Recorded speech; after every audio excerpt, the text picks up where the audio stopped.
alors côtoient fréquemment ce problème de choix. Mais d'une part, est-ce que la responsabilité se limite seulement aux enfants? Pas seulement aux enfants. Oui.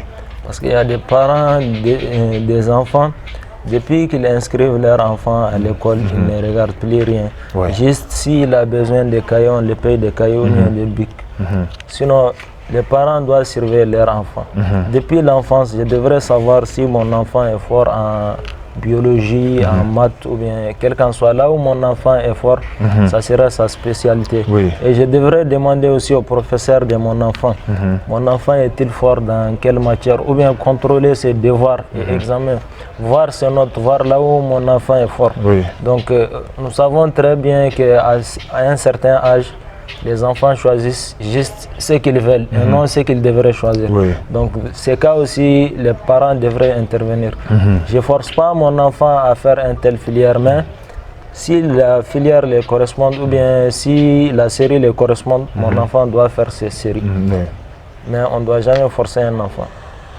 En tout cas, donc, et Mohamed, voilà, dans ce livre-là, je pense, vous avez parlé du début jusqu'à la fin, vous avez parlé du quotidien de l'étudiant malien, c'est-à-dire des élèves maintenant du lycée jusqu'à l'université. Alors, c'est-à-dire la vie ne s'arrête pas après l'université. Nous avons une vie après l'université. Et aujourd'hui, nous avons aussi des filières au Mali. Souvent, et on se dit, voilà, est-ce que ces filières-là correspondent au marché de l'emploi? Alors souvent on se pose la question, c'est nous-mêmes le problème ou bien c'est l'enseignement qu'on nous donne à l'école, c'est ça notre problème. Mais on veut savoir, est-ce que nous avons une autre vie après les études? Comme c'est écrit dans le livre, vous avez dit plus de 80% des étudiants maliens n'obtiennent pas de travail après avoir terminé les études. C'est dit à quoi alors? Bon, moi personnellement, je dirais que la vraie vie même commence après les études. Wow.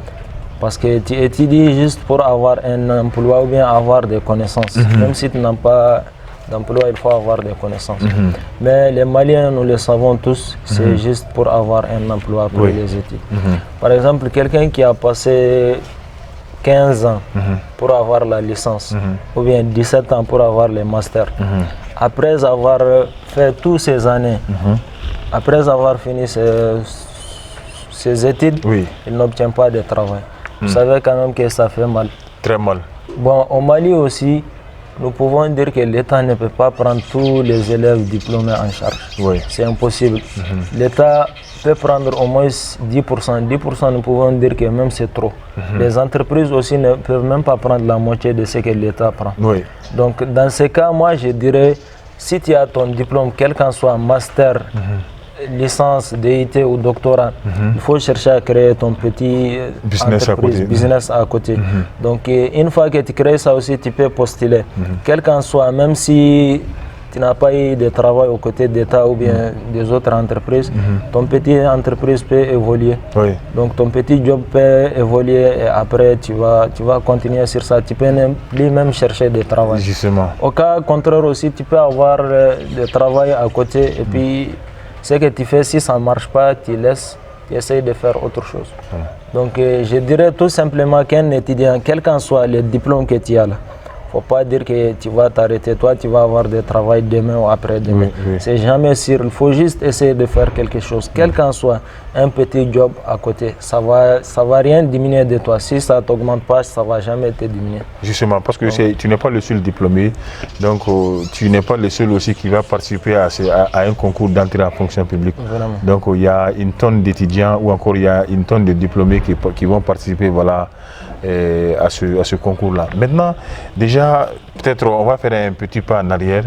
Déjà, vous connaissez la FSEC. Oui. Alors, vous pouvez nous parler maintenant de votre quotidien ou encore le quotidien des universitaires ou encore des étudiants de la FSEC? Bon, moi, je me suis inscrit à la FSEC tout récemment en février 2022 parce que j'avais obtenu mon baccalauréat en 2021.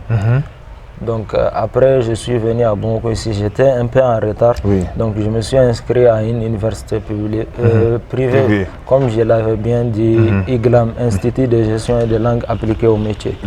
Donc après ça, Comme au niveau du lycée, j'avais jamais redoublé quoi. J'avais toujours la moyenne, j'ai ma bourse, donc j'ai postulé à la FSEC juste pour avoir la bourse, pour essayer d'étudier un peu quand même à la FSEC et puis les privés en même temps. Donc ça veut dire qu'au niveau de la FSEC, ça dit il y a des problèmes. Bon, au niveau de l'FSEC, il y a beaucoup de problèmes parce qu'à la FSEC, il y a beaucoup d'étudiants.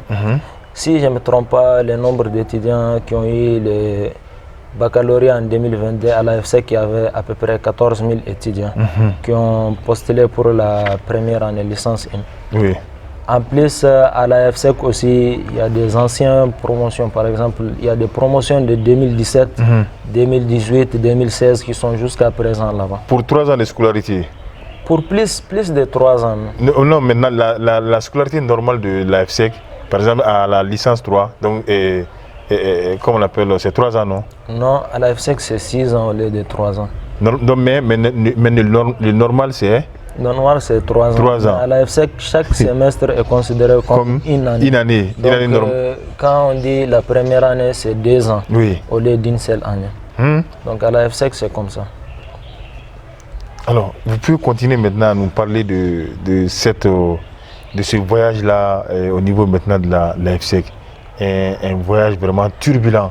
Bon, arrivé à la FSEC, il y avait beaucoup de monde.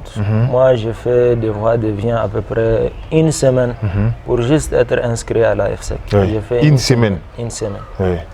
Donc, juste pour une inscription. Pour l'inscription, c'est. Et ça n'a rien à voir avec les cours. Ça n'a rien à voir avec les cours. Les cours aussi, si je ne me trompe pas, on a cours à peu près 6 heures, si je ne me trompe pas, par semaine.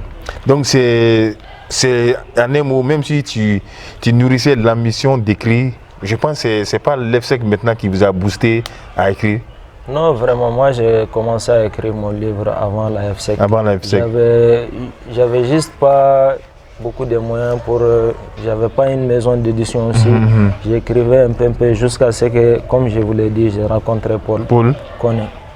Et après avoir rencontré Paul Koné, que j'ai commencé à écrire d'une façon professionnelle. Professionnelle. Oui.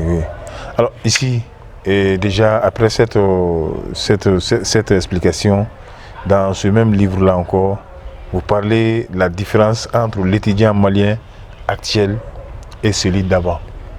Bon, je peux dire avant l'an 2000, la technologie n'était pas assez développée. C'est vrai. Il n'y avait pas assez de réseaux sociaux comme aujourd'hui. Donc, je ne dirais pas qu'il n'y avait pas de paresseux ou bien il n'y avait pas de gens qui n'aimaient pas travailler. Il y avait bien sûr, mais ce n'est pas comme aujourd'hui. Aujourd'hui, nous disposons de tout ce dont nous avons besoin. Par exemple, si tu ne connais pas quelque chose, tu peux rechercher sur Google, Internet, tu vas avoir. Avant, ce n'était pas le cas. Mais quand tu prends un étudiant qui a étudié avant l'an 2000 et un étudiant de 2020 ou bien 2021, tu vas trouver celui qui a étudié avant l'an 2000 est plus fort et a plus de connaissances que celui qui a étudié en 2020. Donc, c'est ce que je voulais dire simplement qu'avant, les étudiants prenaient l'étude avec concentration, ils faisaient tout ce que le prof dit. Aujourd'hui, ce n'est pas le cas. Bien sûr, il y a d'autres qui le font, mais c'est très rare. C'est très rare. Bon, avant, sans exception, presque tout le monde faisait le travail que le prof dit et tout le monde étudiait bien. Mais je pense que quand on essaie de voir à l'ère actuelle, on a presque tous les moyens alors pour s'auto-former. Souvent, avec l'Internet, nous sommes au même niveau qu'on appelle de connaissances d'ailleurs que les professeurs. Parce qu'ils vont sur l'Internet pour les recherches. Nous aussi, nous avons l'accès à cet Internet-là.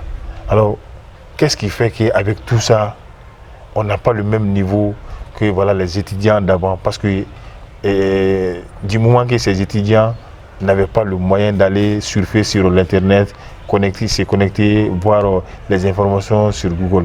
Ou bien c'est parce qu'on n'avait pas le moyen, le peu de moyens que nous avons, donc maintenant il faut forcément utiliser ça, mettre ça en œuvre pour apprendre. Ou bien c'est une question d'ambition. Bon, moi je dirais que c'est une question d'ambition et une question aussi, d'un autre côté, une question de paresse. Parce qu'aujourd'hui, la plupart des étudiants sont paresseux. Oui. La plupart.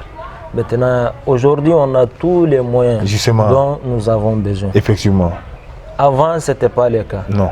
Mais dans tout cela, l'étude avant est plus, c'est-à-dire les étudiants d'avant sont plus forts que ceux d'aujourd'hui. C'est d'aujourd'hui. Donc, je dirais simplement que nous, les Maliens, ou les élèves maliens, n'utilisent pas l'Internet de la façon dont il faut. Oui, oui. Par exemple, au lieu de faire tes cours ou bien faire des recherches, tu vas trouver qu'un étudiant actuel est là à rentrer sur les réseaux sociaux, sur TikTok ou Facebook ou autre, en train de regarder des vidéos ne servent à rien, qui ne donnent pas de connaissances ni rien, juste perte de temps, quoi. Oui. Une perte de temps. Une perte de temps.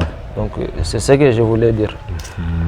Alors là, dans le livre aussi, vous avez parlé de l'étudiant malien à l'extérieur et aussi les étrangers qui viennent ici au Mali pour étudier. Voilà. Bon, je voulais juste dire que quand un étudiant malien part à l'étranger, par exemple, si tu n'as pas la bourse d'études pour aller à l'étranger, ça va être très difficile pour toi. Parce qu'une fois arrivé à l'étranger, tu dois avoir un logement, tu dois avoir chaque jour prendre les taxis ou autobus pour aller à l'école. Tu dois aussi t'habituer aux étrangers. Tu vois. Donc tout cela, un nouveau élève qui part à l'étranger, c'est un peu compliqué. C'est complètement compliqué. Tu vois. Alors que si un étranger quitte son pays pour venir au Mali, on peut dire que ça serait bon. Peut-être qu'au niveau de son pays, l'étude n'est pas développée ou bien il a un autre problème familier pour lequel il a quitté son pays pour venir au Mali. Donc je dirais que l'étude au Mali, quand un étudiant étranger quitte son pays pour venir au Mali, il n'a pas assez de difficultés comme un étudiant malien qui quitte le Mali pour aller à l'étranger. Donc quand je compare les deux, c'est ce que ça me donne. Justement. Alors, Mohamed, je pense que nous avons un peu parcouru le livre et on va revenir un peu sur le livre. Nous avons si bien dit le quotidien de l'étudiant malien. Donc, c'est un livre qui a été écrit par un jeune écrivain, un étudiant malien, pardon. Il est toujours à l'université. Alors, il a compris son problème, il connaît son problème. Alors, il traverse ce même problème-là et c'est ce problème-là aujourd'hui qu'il a voulu partager avec le monde extérieur. C'est ce problème-là qu'il a voulu extérioriser, la raison pour laquelle il est sur le plateau de la télévision Yéli-Vision. Maintenant, toujours pas cette fois-ci les questions, mais on veut savoir, Mohamed, après ce livre-là, est-ce que vous avez d'autres projets? Bon, bien sûr que j'ai d'autres projets. J'ai mon deuxième livre qui est en cours, je le prépare peu à peu. Donc je ne suis pas pressé, j'aimerais que le deuxième livre soit très bon, plus que le premier. Parce que comme on dit, le travail ça commence peu à peu. Donc le premier livre, je l'ai créé à peu près entre 6 mois et 1 an. Comme je t'avais dit, dans les 5 derniers mois que le travail professionnel a commencé. Avant, c'était juste d'écrire une phrase. L'ambition d'écrire. Oui, l'ambition d'écrire. Jusqu'à ce que ça c'est devenu une réalité. Donc, le deuxième livre, moi, personnellement, je ne suis pas pressé. Donc, j'ai fait doucement juste pour écrire un livre plus professionnel que le premier. J'essaie de faire, à chaque fois, de faire un travail plus... c'est-à-dire plus développé, plus amélioré que les premiers, tu vois. Alors, qu'est-ce que maintenant vous pouvez dire à la jeunesse malienne? Bon, je dirais qu'il faut être courageux. Au Mali, là, c'est pas du tout facile. Mais quand même, avec le courage, il ne faut jamais abandonner ton rêve, quel qu'en soit, il faut continuer.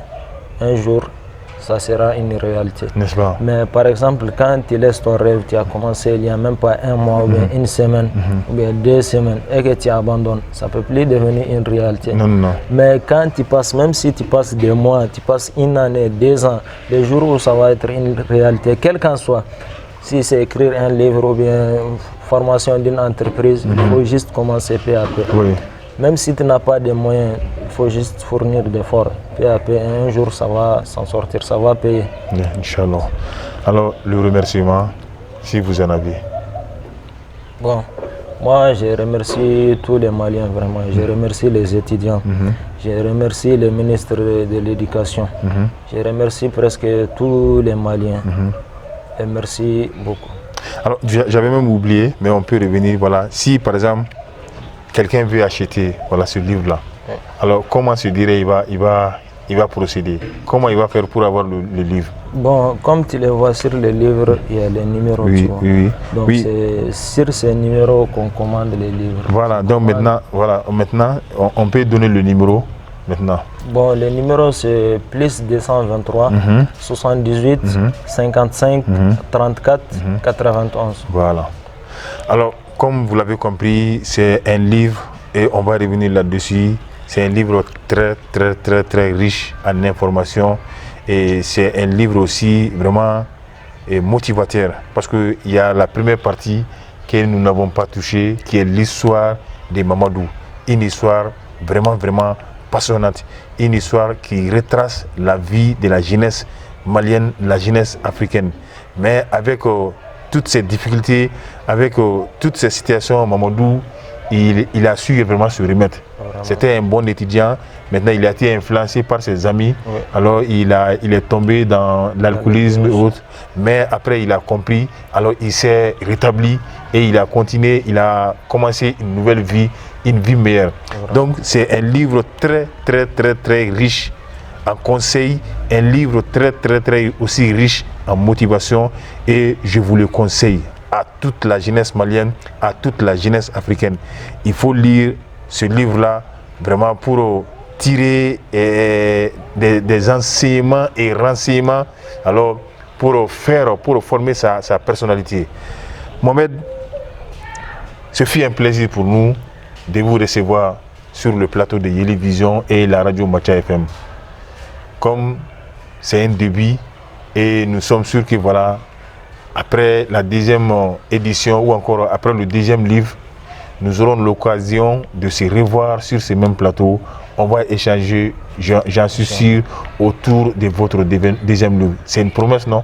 Inch'Allah, merci beaucoup. Merci. Vraiment. Je vous remercie aussi et je remercie tous les Maliens vraiment de m'avoir écouté et d'avoir confiance en moi. Inch'Allah. Merci On va continuer à te soutenir, à vous soutenir, pardon. On va continuer maintenant à vous accorder cette confiance-là. Inch'Allah, le Mali, c'est la jeunesse. Merci. Merci beaucoup. Voilà. Vraiment.